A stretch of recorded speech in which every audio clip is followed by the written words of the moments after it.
You are listening to your NFL Week 1 report here, exclusively on the Lock Betting podcast. Now, Cav has already put out his show. He covered the primetime games, which meant he had the Thursday game, he had the Friday game, he will have Sunday Night Football, he will have Monday Night Football. He's also been allocated the Jets, 49ers, and the Bears. So the 49ers take on the Jets in a primetime game. So light work for Cav. I am left with most of the load here for week 1. We're going to go very, very in-depth here for week 1. The podcast isn't going to be like this every single week. If you want to get our main picks, or if you want to get most of my strong opinions that do lead to plays, you can get mine over at lockbetting.com. That's where you can sign up for all sports. Obviously, we have a 135 month in a row transparent and tracked profit record. That means we haven't had a single losing month for 11 years. This doesn't mean we're unbeatable. So if you sign up and you have a losing day, we do have losing days. You don't win money every day. You don't even win money every week. We've just had a losing week as well. But what you will do is win money every single month if we carry on doing what we've done for 135 months in a row. So you'd be very unlucky to sign up this month and we have a losing month. But for 135 months in a row, it's been tracked and transparent profit. Every single spreadsheet is available to look at and they've been verified by members. That's lockbetting.com. If you don't want to sign up for all sports, if you don't want to make money betting on all sports, then we have a solution for you. If you just want to make money in the NFL this year, which is what we've done in every single NFL season, then you simply need to head over to Patreon/NFL Pick 6. That's patreon.com/NFL Pick 6, where for just $49, you get my picks and Cav's picks for the entire month. It's 3 each. 3 from me, 3 from Cav every single week. So overall, on a good month, that'll be 15. But for most months, it'll be 12 picks each from me and Cav. That works out to, if my maths is correct, just over $2 per pick. Now, you've got guys like Doc Sports out there who have a significantly worse record than me and Cav, selling one play for $30. So if you head over to docsports.com, you get one play for $30. We are winning more money than them every single year, and our plays work out to $2 each. So if you just want the NFL, go to NFL Pick 6, 3 picks from me, 3 picks from Cav every week. They are official tracked and transparent picks. But if you want to get all sports, I do that as well. And I have spreadsheets for this service for 135 months in a row. That one is lockbetting.com. So let's begin here with the Atlanta Falcons hosting the Pittsburgh Steelers. Atlanta are the 1-2 favourites on the money line. It's 6-4 here on Pittsburgh. Atlanta are minus 3.5 point favourites. It's 3.5 points to Pittsburgh. The points total for this one is at 42.5. Tomlin, we know, is a friend of sports bettors, NFL bettors who know what they are doing, because he does deliver as an underdog. He also doesn't have losing seasons. The Steelers haven't finished a season below 500 against the spread as an underdog since 2016, and it's only happened twice under Tomlin. This guy always has a winning record, no matter what the roster is. The Steelers are 20-14-1 ATS against the spread since the departure of Ben Roethlisberger at the end of the 2021 season. They are actually overall the 4th most profitable team against the spread in the NFL. In this span, only behind the Lions, Giants, and the Bengals. The Steelers have gone over their preseason win total in 4 straight seasons, and that is the longest streak in the NFL. The Steelers are week 1 dogs here at the Falcon, as we mentioned. The Steelers are 59, 35, 4 and 4 ATS. That's 63% as an underdog under Tomlin, making a $100 better. $2,138 just betting on him, making him the most profitable coach as a dog in the last 20 years. There are also trends here that point towards the under. Now, Tomlin is 80, 56 and 1 for road unders overall. In the first 10 games of the season, he goes under in 67% of his games. And only 4 of the last 25 road games where Tomlin's been a coach have gone over the total. We also have a quarterback on the other end of the field. Now we're talking about Atlanta in Kirk Cousins, who's coming off Achilles surgery and hasn't played a single snap in the preseason to see if this guy's back and ready to play. So you can expect a slow start there as well. So we have a lot here pointing us towards the under and even towards Pittsburgh as a dog. Kirk Cousins, as we mentioned, this is his first career start for the Falcons, but he's also 11-19 against the spread at home since 2020. This makes him the least profitable quarterback during that span. Cousins also hasn't covered a game as a home favourite since 2022. Cousins has also had his issues, is worth mentioning, over the years on Monday Night Football. So look out for that during this season. Atlanta are slated to play on Monday Night Football against the Chargers on week 7. And Kirk Cousins is 3-10 against the spread and ATS on Monday Night Football. And that's always something that you need to look at for a Kirk Cousins team. How many primetime games, specifically Monday Night Football games, does he have when you're working out wins and losses and win totals and whatnot? So here I do land on the underdog. And I do land on the under here for this one. It's worth looking at some of the, before we move on to the other games, it's worth looking at some of the big trends going into week 1. I'm not usually going to go this in depth into historical data.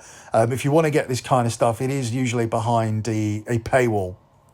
But it is important to kind of get this out here on the week 1 episode, because it does kind of relate to futures in a way, and we have already posted out a future show, so I'm going to run through some numbers here, and I'm not covering the San Francisco 49ers on this show. Cav did that, so this does give me a chance to talk about the likes of the 49ers, the Bears, etc.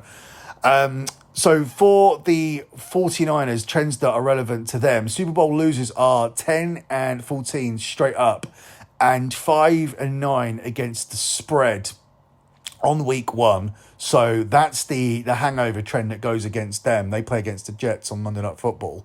Looking at Cavs' beloved Chicago Bears, they have Caleb Williams now on deck. He is 40-1 to win the NFL MVP this year, which would be the shortest odds entering a season for any rookie in the last 15 years to win the award, ahead of Saquon Barkley, who was only 66-1 in 2018. There have been 27 number 1 quarterback picks since the merger in 1970. In their first start, they are 4-22-1 straight up, 7-20 against the spread. David Carr in 2002 was the last straight up winner.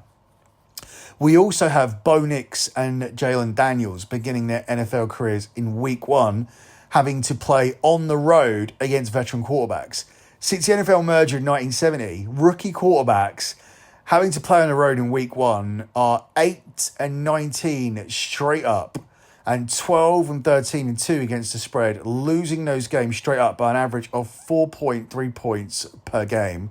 The rookies' quarterback teams average about 18.8 points per game scored. The last win straight up or against the spread came from Sam Darnold back in 2018. Now, the Indianapolis Colts, they are slight home underdog versus the Houston Texans, who are favourites to win the division in week 1. It has been profitable to bet divisional underdogs in week 1 historically. Divisional home dogs are 22-7 against the spread in week 1 since 2010, including 9-2 against the spread since 2018, and 17-4 against the spread if you take it back to 2012. Divisional underdogs are 37-15-1 against the spread, 71% in week one since 2014, covering the spread by 4.8 points per game. So this week, you'd be looking at Panthers, Colts, and Raiders there. This includes going 40-38-2 straight up. So you would be $2,580 up, betting $100 on this for a 32% return on investment since 2010. And finally, looking at divisional futures, which we probably should have left for the divisional futures show, but I left it out, so we're going to talk about it here. And I'm specifically looking at the Falcons, Eagles, and Texans, two of whom I've actually tipped to win their divisions, by the way. So I may fall short here myself. 25 teams have closed as odds on below minus 150. Only 7 of those 25 teams won the division, and 18 of them failed to do so. And when you extend that to minus 120, 12 teams have closed at odds on at minus 120 or shorter. Only 4 of those 12 teams won the division. 8 of those didn't. Interestingly, in 19 of the last 21 seasons, so 91% of the time, a team has managed to go from worst to first in its division. In the last 4 years, we saw the Texans do it last year. We saw the Jags do it in 2022. We saw the Bengals do it in 2021. And we saw Washington do it in 2020. When the Texans did it last year, they did it at 11-1. When the Jags did it, they did it at 8-1 in 2022. When the Bengals did it, it was 25-1 in 2021. And when Washington did it, it was 22-1 in 2020. So some very nice odds there. So good if you can find a team that does it this year. The candidates are the Patriots. I don't think they'll be the ones. The Bengals, I have tipped up to do that. The Titans, the Chargers, the Commanders, the Chicago Bears, the Carolina Panthers, and the Arizona Cardinals. So outside of the Bengals, who you're still getting around about 2-1 plus 200, you are getting monster odds on any of these other teams managing to do it. So Patriots, Titans, Chargers, Commanders, Bears, Panthers, and Cardinals. And as I said, you would be back in a trend that has hit 91% of the time in the last 21 seasons, 19 of the last 21. Over the last 20 years, only 3 teams have won their division with preseason odds of 20-1 or higher, and 2 have done it since 2020. That was Washington and Cincinnati. The 3 teams at 20-1 or higher this year are Giants, Patriots, and Broncos.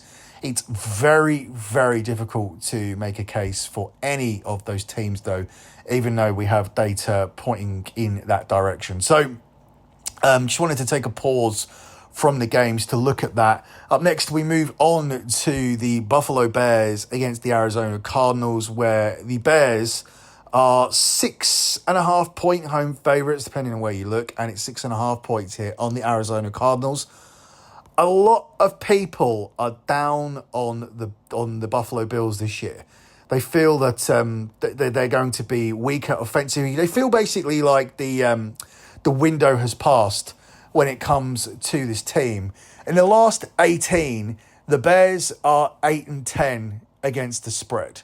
So they haven't been covering their number. Over the last 3 seasons, Josh Allen is 20-19-3 against the spread. Whereas if you compare that to Patrick Mahomes, he's 19-22-1 against the spread.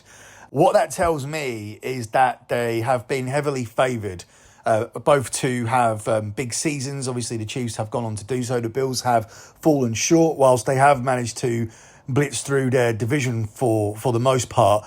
They have been given big spreads to cover and have fallen short.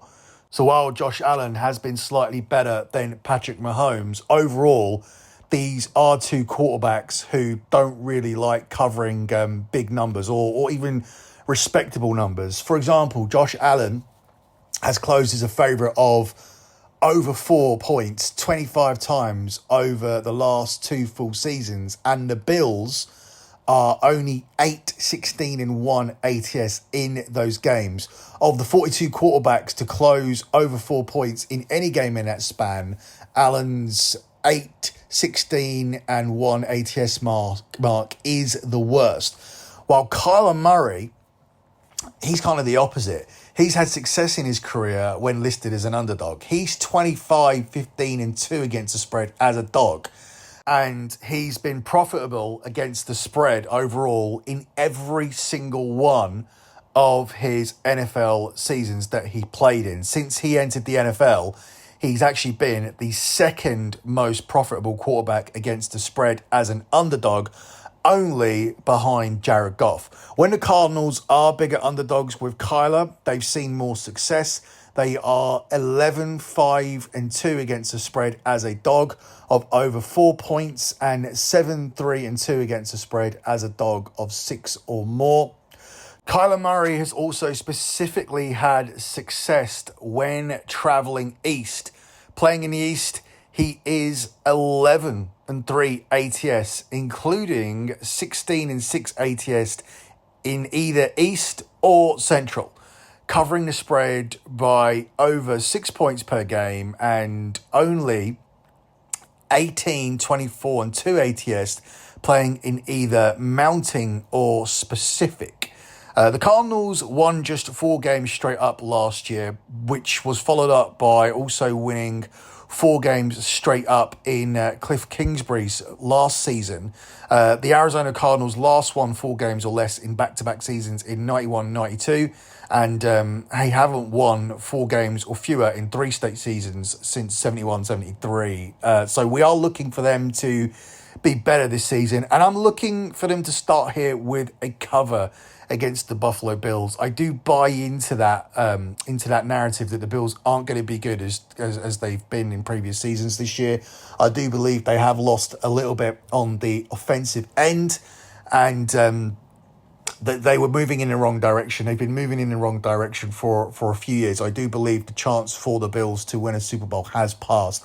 And I've been a regular Bills backer. I've made money on them to win the AFC East regularly over the past few years. But I'm now out on the Bills, and I do think that the numbers do point towards the Cardinals covering and that the Cardinals will be better this year. Cam's already covered Bears versus the Tennessee Titans, so we move on to the Bengals versus the Patriots, where the Bengals are the 1-4 favourites on the money line. It's 3-1 on the draw, and Bengals are the 7.5 point favourites here. Patriots getting 7.5 points. The total is 40.5. In this particular game, I just see a blowout, and I know you need to be careful of that on week 1. You really want to be with underdogs. You really want to be with unders, specifically with unders, because there is a belief that defenses are ahead of offenses in week 1. But here I just see this game being a blowout. The Patriots are the biggest underdogs in week 1. Underdogs of 6.5 points or more are 46-22 against the spread in week 1 over the last 18 seasons. And they've gone under 500 ATS in just one of the last 18 seasons.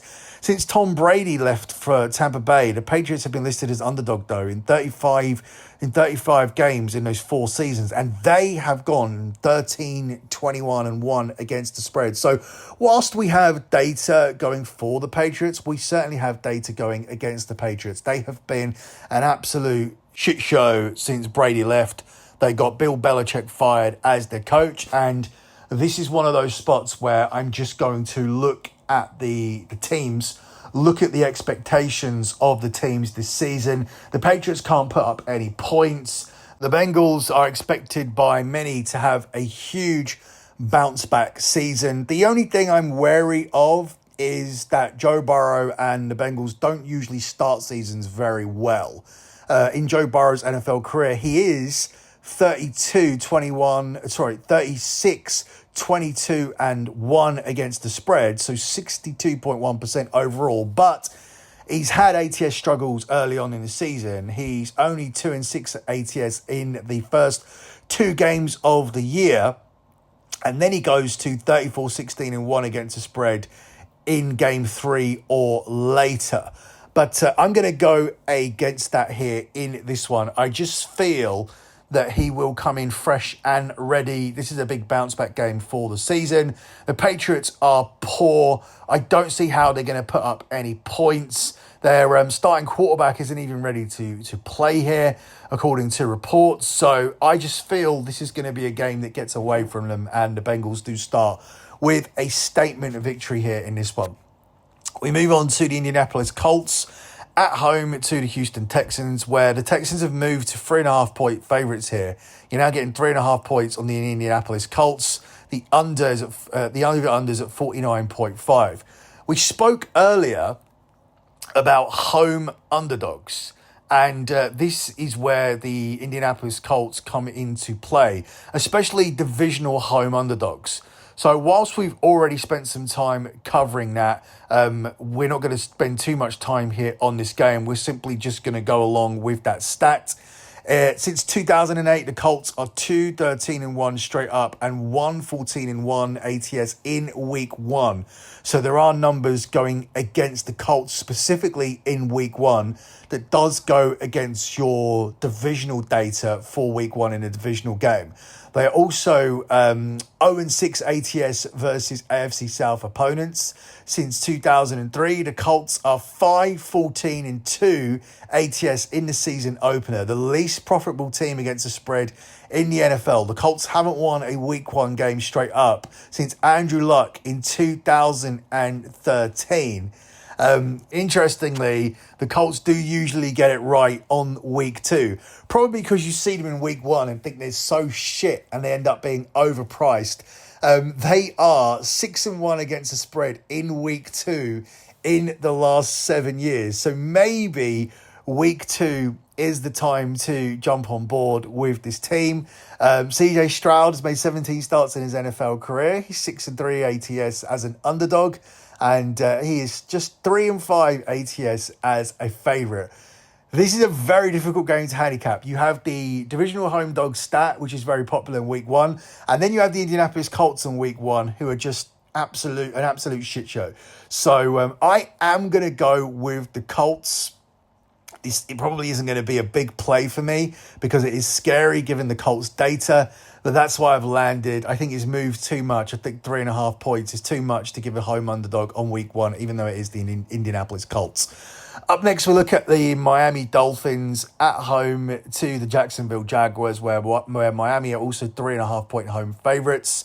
The points here are at 49.5. The over-under is at 49.5 here for this game. I expect Miami, for no real strong reason, it's just something I expect for them to come out and have a hot start here. We spoke about this on the Future Show. Miami were very much a team who were expected to beat teams that they're expected to beat, and they came up short anytime the line was close or when they were an underdog.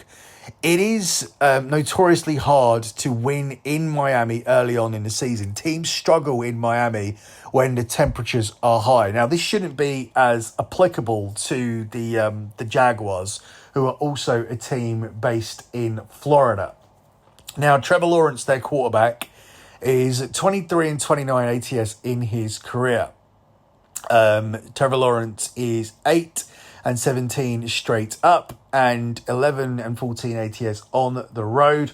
On the money line, he's lost a $100 better, $819 overall in his road career. Of the 93 quarterbacks who have made a start since 2021, Lawrence is the least profitable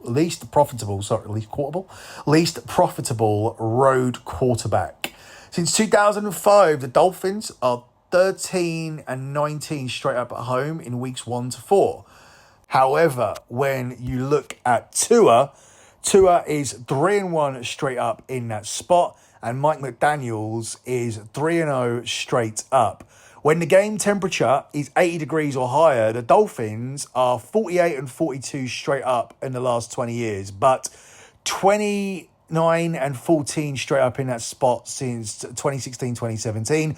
Tua is 15-3 straight up in that spot, and McDaniel is 9-1 straight up.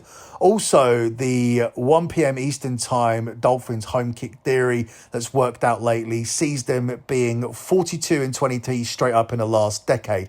Outside that window, they are just 8-7 straight up. So a lot of data here giving value to Dolphins straight up at 1-2 minus 200 as a parlay piece. As we're picking every game against the spread, I will lean the Dolphins to cover the minus 3.5 point line here. But as I said, the advantage does go a little bit out of the window when you are playing the Jacksonville Jaguars, who are also a Florida-based team. Up next, we move on to a game which I think symbolizes how you bet week one. We have everything here to fade a week one favorite. As I've said earlier, normally when I do this show, it is going to be more in and out. It is going to be me giving my lean, giving you a little bit of data, but mainly pushing you towards signing up over at lockbetting.com or over at NFL Pick 6, whichever one you prefer. If you just want NFL, if you just want to get through this NFL season, then I would recommend Pick 6 for $49 a month. If you want to get involved and bet on all sports, which will be soccer, which will be tennis, which will be UFC, everything that we do, even WWE, all of that is over on the Ultimate Pack. So lockbetting.com or NFL Pick 6, patreon.com/NFL Pick 6 to receive this level of information on a weekly basis. I'm not going to phone in the podcast. It's not going to be it's not a case of me saying, stop listening from next week. Absolutely not. You'll still get my leans for every game that I am allocated to cover, and you will get some statistical information, but it's not going to be as in-depth as this, where I'm telling you, for example, this is a game that I've circled as an example of how you look at week one, because we have the big trend here. We have the fact that divisional underdogs are 67% against the spread on week one, and that would automatically have me circling the Carolina Panthers. But I've done a little bit more work for you here, and this is the kind of stuff that I would usually put behind my paywall, but I'm going to give it to you here this week, and it's data to fade the New Orleans Saints. First of all, their quarterback, Derek Carr, is 36% against the spread in his career as a favourite. That's his entire career, 36% against the spread as a favourite in his career. Derek Carr moves to 30% when he's favoured by 3 or more points, which he is in this spot. Dennis Allen is 8-16 against the spread as a favourite, and he's only 30% against the spread as a divisional favourite, which is this game. And all of these numbers ultimately point me towards the Carolina Panthers before I even say a single word about how I expect the Panthers to improve. And that's not really a huge statement. The Carolina Panthers didn't snap the ball while leading in the fourth quarter of a single game last season, and the first team to do so in the wildcard era since 1990. So it wouldn't take much to improve since then. But as I mentioned on the Future Show, I'm expecting big strides from this team. In Dave Canales, I do believe they have a coach who can sort out this offense and get the most out of Bryce Young. Bryce Young himself was horrible last year. Only 3 quarterbacks in NFL history have had 11 passing touchdowns or less, 10 interceptions or more, and less than a 60% pass completion with 50-plus sacks. And that is how bad Bryce Young was. But I'm taking him to improve here. I'm taking them to cover the spread against a quarterback who's only covered 4 out of 19 times when favoured by 3 or more. So we have a trend that goes 15-4 in our favour in the last 19 here against the spread. We are going to take the Carolina Panthers because this is how you do week one. It's very ugly, but I do believe this is the right side here for this one. The New York Giants are hosting the Minnesota Vikings here. The Giants are a 1.5 point favourites and even money on the money line. It's 8-11 on Minnesota. The total here is 41.5. I've no real significant lean here for this game. This is a very, very difficult game to call. I don't like betting on Sam Darnold. I think overall he's going to have a losing season. Darnold is 22, 33 and 1 ATS in his NFL career. He's the fourth least profitable quarterback ATS since drafted in 2018. As a starter, he's 21 and 34 straight up. He's 16 and 26 straight up as a dog, 5 and 9 straight up as a favourite, 9 and 19 straight up on the road, 12 and 16 straight up at home.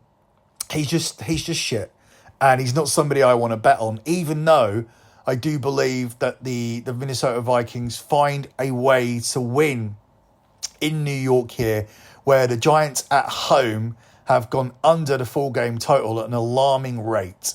They are 24, 8 and 1 to the under, going under by an average of 5.2 points per game. In 33 of those games, Daniel Jones is 17, 6 and 1 to the under in his home starts. So if I take anything here, it would be under. Don't forget, week one unders are very profitable, and we haven't seen one yet. So it is worth looking at the unders, because at the moment unders are 0-2 from the first two games that we've seen, with the Chiefs and Baltimore going over by the hook, depending on when you got the number. And the Packers-Eagles game obviously flew over in what I think was a fixed game, to be honest, to make the NFL look like the National Fun League in Brazil. Let's have a massive shootout between the Packers and the Eagles, so people will stop talking about how terrible the pitch was. Maybe I'm just being a bit a Green Bay Packers fan. Who knows? Up next, we move on to the Chargers and the Raiders, where the Chargers are 2.5 point favourites here at home. It's even money the Raiders are at 5-4 on the money line, and the Chargers are at 4-7 on the money line. The points total is set at 39.5 here for this game. This is a difficult one here because the Chargers don't have any kind of home field advantage. So you're really just asking yourself, who's the better team here? Because we don't really have a big spread either. Over the last two games, the under is 20-10 in Herbert's last 30 regular starts. The second most profitable quarterback to the under in that span, with only Kenny Pickett going 18-6. When the game is played in the East or in Central, Herbert is 15-8 ATS. When the game is played in Mountain or Pacific time, Herbert is 17-22-1 against the spread. When the defense allows 24 points or fewer, Herbert goes 24-8 straight up and 23-8-1 against the spread. So the question is, how many points are the Raiders going to come here and put up? Because when his defense allows more than 24 points, he goes to 6-25 straight up and 9-22 against the spread. New Raiders quarterback Gardner Minshew has strong trends leaning towards him going with the script. Whatever the odds suggest, that is usually what Gardner Minshew does. He is 9-4 straight up in his career when listed as a betting favourite and when he's expected to win the game. And as an underdog, he is 6-18 straight up as an underdog. So when he's expected to lose a game, he will lose that game. When he's expected to win, he finds a way to win. Minshew is 1-14 straight up in his last 15 starts as an underdog, dating back to the start of the 2020 season. So for me, as we've only got a spread of 2.5 here, I would be going against Gardner Minshew. And I also feel like the Chargers do look like a decent parlay piece here. So we talked earlier on about how Miami were a decent parlay piece and maybe a little bit scary when taking the 3.5 point spread. This is only 2.5 point spread, but I would probably go the same way. I would not dissuade you from parlaying the Chargers and the Dolphins together, given the trends, given the numbers, and given what the quarterback performance is as a straight-up favourite, and particularly going against Gardner Minshew here as an underdog. Up next, we look at the game here between the Seattle Seahawks and the Denver Broncos, where Seattle are the 5.5 point favourites and Broncos getting 5.5 points. Seattle are 2-5 on the money line. It's 2-1 on the Broncos.